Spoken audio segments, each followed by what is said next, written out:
The Perelman Center is so unique, truly unique.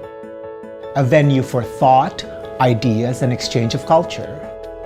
It is a really huge beacon of the arts just waiting to be born.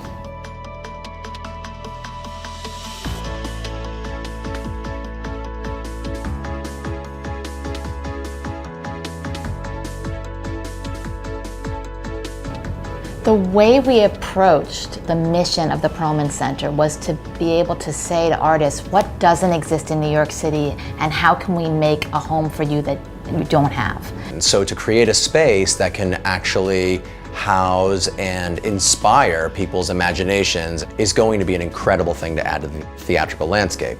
It is going to be a place for the kind of classic work that we're used to seeing in New York, but seeing it in a completely different way. Downtown has been waiting for a place like the Perelman Center. Everyone from huge pop stars to singular monologists are looking to make immersive and environmental experiences. They're blurring the lines between actor and audience spaces. It actually immerses you in the performance. You are the performance. And it's a more intimate, more personal, one-of-a-kind experience. And that's something we can do at the Perelman seamlessly because of the way these theaters are designed. I think the Perelman is supplying an answer and an antidote to an incredibly thirsty and hungry group of visual artists, and this is the place where those stories can be told.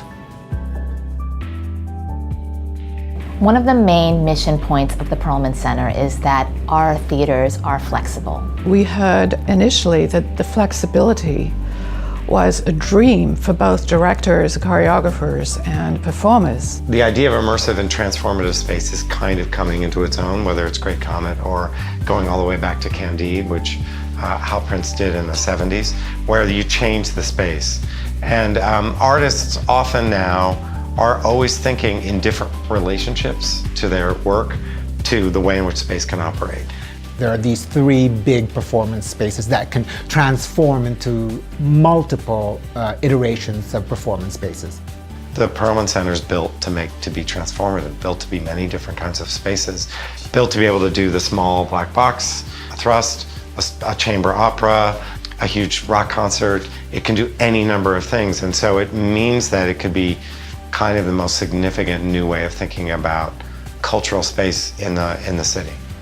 So to have the ability to be able to change the actor-audience relationship is invaluable, and it is completely rare in the landscape of New York City and across the country. I hope it becomes a real center for art, a real center for life. I think it's going to bring people en masse to see the kind of incredible, different kinds of work we're going to be doing that is not going to be like anywhere else. I think the emotional promise of the Perelman Center is living in the 21st century, that the place I'm living has some form of space in which I can join with my fellow citizens to interact with some expression of either music, dance, theater, which may help me make sense of the world I'm living in. It's going to be, well, watch out.